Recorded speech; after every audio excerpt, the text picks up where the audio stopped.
Hello everyone. सो आज के इस वीडियो में हम आर्ट ऑफ बीइंग हैप्पी की यूनिट 1 कंप्लीट करने वाले हैं, जो कि है human ecology and happiness factors. तो सबसे पहले हमारा यहाँ पर जो टॉपिक आता है वो है कि जो हैप्पीनेस है वो है क्या। अगर मैं हैप्पीनेस की बात करूँ तो हैप्पीनेस का मतलब होता है कि हमें अंदर से अच्छा फील हो रहा है। इसका मतलब होता है कि हम जॉयफुल फील कर रहे हैं। इसका मतलब है कि हम खुश हैं। हैप्पीनेस का सिंपल अगर मैं मतलब समझाना चाहूँ तो जैसे फॉर एग्जांपल अभी बहुत गर्मी चल रही है, एकदम से लाइट चली जाए, हम परेशान हो जाते हैं। लेकिन अगर वो लाइट आ जाती है तो हमें अच्छा फील होता है ना। हमें अच्छा फील होता है जब लाइट आ जाती है। जब हमारा पेपर में हमें कुछ याद नहीं आ रहा होता, बट एकदम से एक पॉइंट आता है, हमें सब कुछ याद आने लग जाता है ना, तो हमें बहुत अच्छा फील होता है। जब मम्मी कहीं बाहर गई है और वहाँ से कुछ खाने का लिए हमें अच्छा फील होता है, राइट। तो वो क्या है, हैप्पीनेस है। मतलब कि छोटे छोटे मोमेंट्स में हमें अच्छा फील हो रहा है। Happiness is feeling good inside. It's when you feel joy, like when you laugh और smile. It's all when you feel satisfied. अंदर से एक सेटिस्फैक्शन मिल रहा है ना। अब जैसे हमारा लास्ट पेपर है वैक का, तो ये अब खत्म हो जाएगा। तो जैसे ही खत्म होएगा हमें बहुत सेटिस्फैक्शन मिलेगा कि यार चलो अब सारे पेपर कंप्लीट हो गए। Like when you complete a task, जब हम कोई भी टास्क कंप्लीट करते हैं है ना, हम उन लोगों के साथ टाइम स्पेंड करते हैं जिनके साथ हमें अच्छा लगता है, जिनसे हम प्यार करते हैं। Happiness can come from different things like doing what you enjoy, being healthy, feeling safe and having good relationships. It's about having more good moments and feeling positive about your life. ठीक है, तो इसके बारे में आप अपने words में लिख सकते हो, सब्जेक्टिव आंसर है, राइट। फिर उसके बाद नेक्स्ट आता है happiness is influenced by both environmental and social factors. तो बहुत से फैक्टर्स होते हैं जो कि हैप्पीनेस को क्या करते हैं, जो कि हैप्पीनेस को इन्फ्लुएंस करते हैं। एनवायरमेंटल फैक्टर्स, एनवायरमेंटल फैक्टर्स में सबसे पहले आता है लिविंग कंडीशंस, कि हम कहाँ पर रह रहे हैं। हमारा मतलब जैसे फॉर एग्जांपल आप लोग ऐसे पीजी में रह रहे हो जहाँ पर बहुत अच्छी फैसिलिटीज़ है, जहाँ पर वाईफाई है, जहाँ पर है ना सेपरेट वॉशरूम है, अच्छा खाना मिल रहा है ना, तो हमें काफ़ी अच्छा फील होएगा। हम हैप्पी फील करेंगे, सेफ फील करेंगे, कंफर्टेबल फील करेंगे, है ना। एस्थेटिक प्लेजिंग सराउंडिंग है। सो इन्वायरमेंटल फैक्टर्स भी हमारे हैप्पीनेस को क्या करते हैं, इन्फ्लुएंस करते हैं। Climate, moderate climate often contribute to higher happiness level, right. Natural surroundings, जैसे हमारे आसपास पेड़ पौधे हैं, नेचर है, क्लीन एयर है, we will feel happy. Economic stability, पैसा है, फाइनेंशियल सिक्योरिटी है, रिसोर्सेज है, it will make us happy.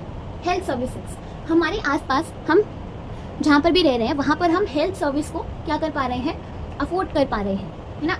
Available है, availability and quality of health care and support services. Noise level, अगर आपका मान लो कल पेपर है ना, बाहर पार्टी चल रही है खूब ज़्यादा, will you be able to study? No, so that will make you sad.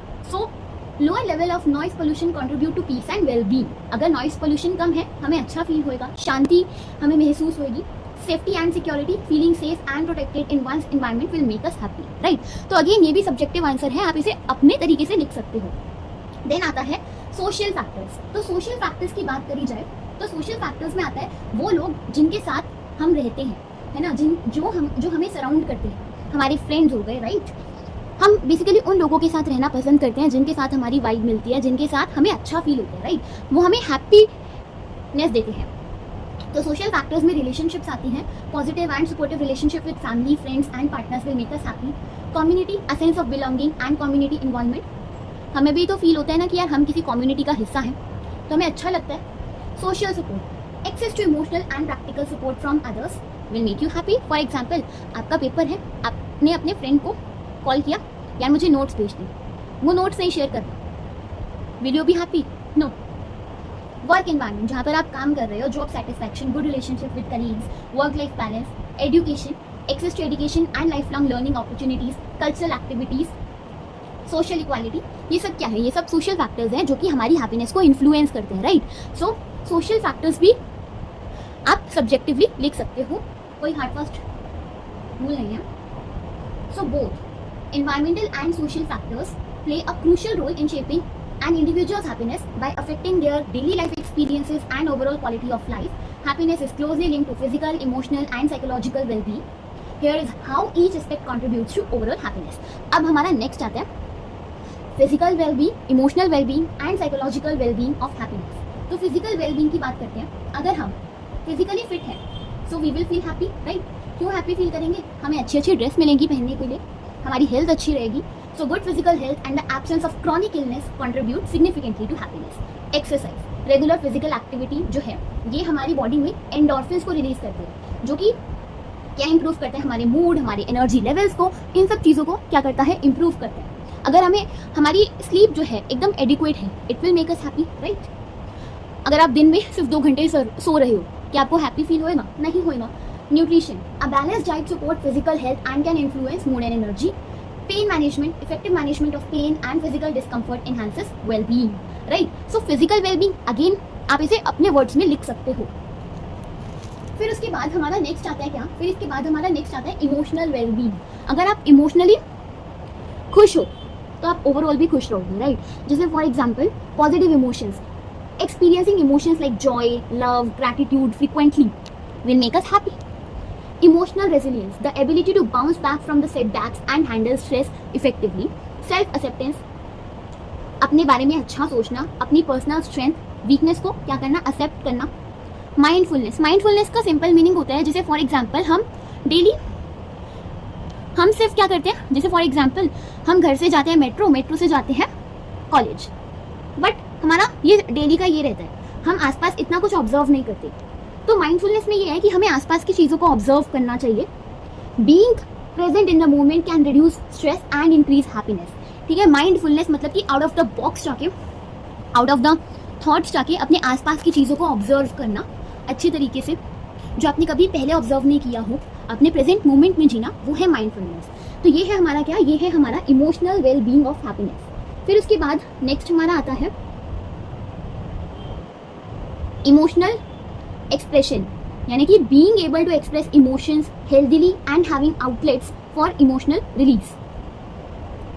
ये हमारा 5th पॉइंट है इमोशनल वेलबींग का, मतलब कि हम इमोशनली अपने आप को एक्सप्रेस कर पा रहे हैं। फिर नेक्स्ट आता है साइकोलॉजिकल वेलबींग। साइकोलॉजिकल वेलबींग में आता है मेंटल हेल्थ। अगर हमारी मेंटल हेल्थ अच्छी है, हमें लाइक डिप्रेशन वगैरह नहीं है, एंजाइटी वगैरह नहीं है, ये सब आता है साइकोलॉजिकल वेलबींग में।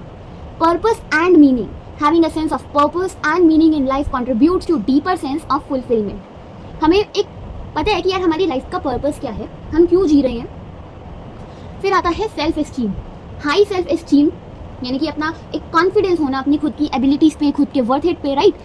फिर आता है cognitive engagement, keeping the mind active and engage through learning and problem solving. Positive thinking, maintaining a positive outlook and practising optimism. तो ये सारे जो नोट्स है ना, बहुत ही सिंपल वर्ड्स में लिखे गए हैं, जो कि आपको इजीली पढ़ने में भी समझ में आ रही है। बहुत ही सिंपल है। आपको देखो क्या करना है, आपको बस एक बार सुनना है, फिर उसके बाद आप अपने वर्ड्स में लिख सकते हो। अभी तक हमने क्या देखा, अभी तक हमने देखा हैप्पीनेस क्या होती है, हैप्पीनेस के फैक्टर्स क्या है। 2 फैक्टर्स है, कौन कौन से, कमेंट्स बॉक्स में बताओ। फिर हमने देखा emotional wellbeing, psychological wellbeing, social wellbeing, right, physical wellbeing, social तो नहीं था, फिजिकल वेलबींग। फिर इसके बाद नेक्स्ट अब हमारा आता है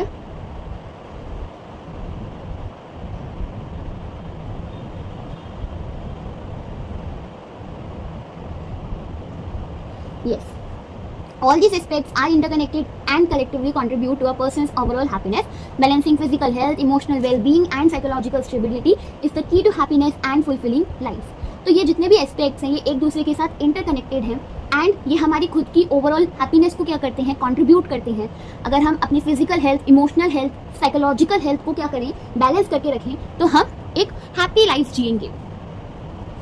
हैप्पीनेस का मतलब ये नहीं है कि हम क्या है, मेंटली खुश हैं। हैप्पीनेस का मतलब होता है कि हम फिजिकली भी खुश हैं, ठीक है, साइकोलॉजिकली भी खुश हैं, इमोशनली भी खुश हैं। फिर उसके बाद आता है aspects contribute to feeling of happiness. तो सबसे पहले है फिजियोलॉजिकल बेसिस। तो फिजियोलॉजिकल बेसिस में क्या है, फिजियोलॉजिकल बेसिस में सबसे पहले बताया गया है ब्रेन स्ट्रक्चर के बारे में।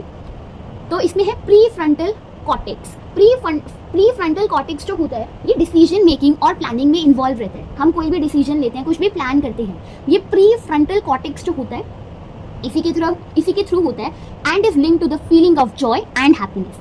फिर आता है एमीग्लेडा। एमीग्लेडा जो है processes emotions and is involve in the feeling of happiness. तो ये इमोशंस को क्या करता है, प्रोसेस करता है। देन आता है हिप्पोकैम्पस। हिप्पोकैम्पस जो होता है associated with memory formations and positive memories can enhance happiness. तो ये देखो थोड़ा बहुत आपको लर्न करना पड़ेगा इसमें।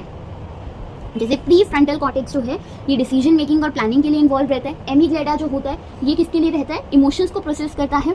हिपोकैम्पस जो होता है ये मेमोरी फॉर्मेशन के लिए होता है। फिर आते हैं न्यूरोट्रांसमीटर्स। न्यूरोट्रांसमीटर्स क्या होते हैं, न्यूरोट्रांसमीटर्स ना कुछ केमिकल सब्सटेंस होते हैं जो कि न्यूरॉन्स में रिलीज होते हैं। तो इसमें आता है जैसे डोपामीन। डोपामीन है also known as the feel good neurotransmitter. It plays a crucial role in reward and pleasure systems. Activities that increase dopamine level often lead to the feeling of happiness. ठीक है, ये feel good hormone है, feel good neurotransmitter है।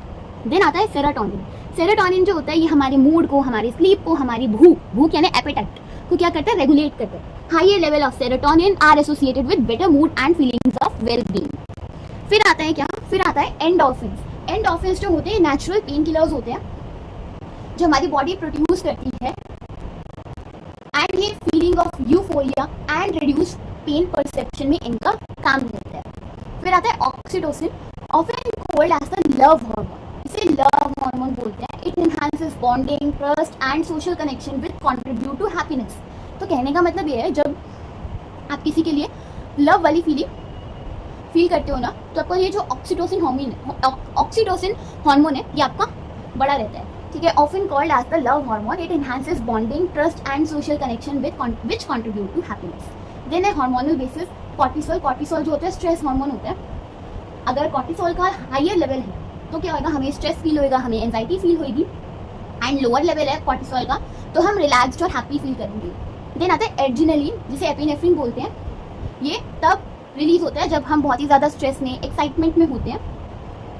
इसे हम emergency hormone भी बोलते हैं। It can create a temporary high or sense of thrill, contributing to short-term happiness. Then आता है मेलाटोनिन। मेलाटोनिन जो है regulate sleep wake cycle. Adequate sleep regulated by melatonin is crucial for maintaining mood and overall happiness. Right? So ये hormones एक बार आप read कर लेना। Then आता है interactions and effects, positive feedback loops. Engaging in activities that boost neurotransmitter levels जैसे कि exercise कर ली, सोशल इंटरेक्शन, हॉबीज, ये एक पॉजिटिव फीडबैक लूप देती है जिसकी वजह से क्या होता है, जिसकी वजह से हैप्पीनेस की फीलिंग जो होती है रीइंफोर्स होती है। स्ट्रेस रिडक्शन, हम कैसे अपने स्ट्रेस को रिड्यूस कर सकते हैं। बहुत सारी रिलैक्सेशन टेक्निक्स होती है, माइंडफुलनेस होते हैं, एडिक्वेट स्लीप ले लो, है ना। ये क्या करेंगे, ये सब हमारे कॉर्टिसोल के लेवल को बैलेंस करके रखेंगे which will ultimately contribute to overall well being. फिर आता है हेल्दी लाइफस्टाइल। हमारी बैलेंस डाइट अच्छी है, हम थोड़ी बहुत रेगुलर एक्सरसाइज कर लेते हैं, सफिशिएंट स्लीप ले लेते हैं। सो इसकी वजह से क्या होगा, इसकी वजह से it will support optimal neurotransmitter and hormone production जिसकी वजह से we will feel happy, right. So ये कुछ स्ट्रैटेजीज हैं टू मेक अस हैप्पी। फिर आता है हमारा नेक्स्ट कॉपिंग विद स्ट्रेस। तो हम अपने स्ट्रेस के साथ कैसे डील कर सकते हैं। तो कुछ फिजिकल स्ट्रैटेजीज है जैसे मैंने अभी ऊपर बताई थी। कौन कौन सी, सबसे पहले एक्सरसाइज कर लो, एडिक्वेट स्लीप ले लो, न्यूट्रिशन अच्छा होना चाहिए, relaxation techniques, yoga, deep breathing, hydration, अपने आप को हाइड्रेट रखो। फिर इमोशनल स्ट्रैटेजीज को आप अपना सकते हो, एक्सप्रेस योर फीलिंग्स, है ना। ज़्यादा इंट्रोवर्ट होने की ज़रूरत नहीं है, अपनी फीलिंग्स को एक्सप्रेस किया करो। Mindfulness and meditation, positive thinking, gratitude, it will help to cope up with the stress. फिर आता है हमारा साइकोलॉजिकल स्ट्रैटेजीज। साइकोलॉजिकल स्ट्रैटेजीज में क्या आता है, साइकोलॉजिकल स्ट्रैटेजीज में टाइम मैनेजमेंट आता है ना। बाउंड्रीज को सेट कर लो, problem solving, seek professional help.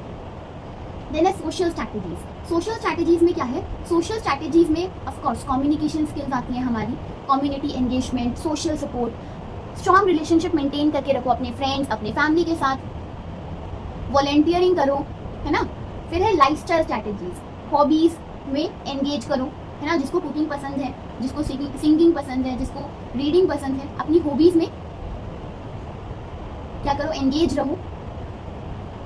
Nature, spending time outdoors can reduce stress and improve mood, relaxation and leisure, mindfulness and meditation, right. So overall ये भी आपका सब्जेक्टिव टॉपिक है, बट मेन जो था इसमें वो था हॉर्मोन्स वाला, जहाँ पर हमने बहुत सारे हॉर्मोन्स देखे थे, राइट। सो ये हमारे पूरी ओवरऑल यूनिट 1 है। आई होप कि आपको समझ में आई होगी and this is very interesting unit, human ecology.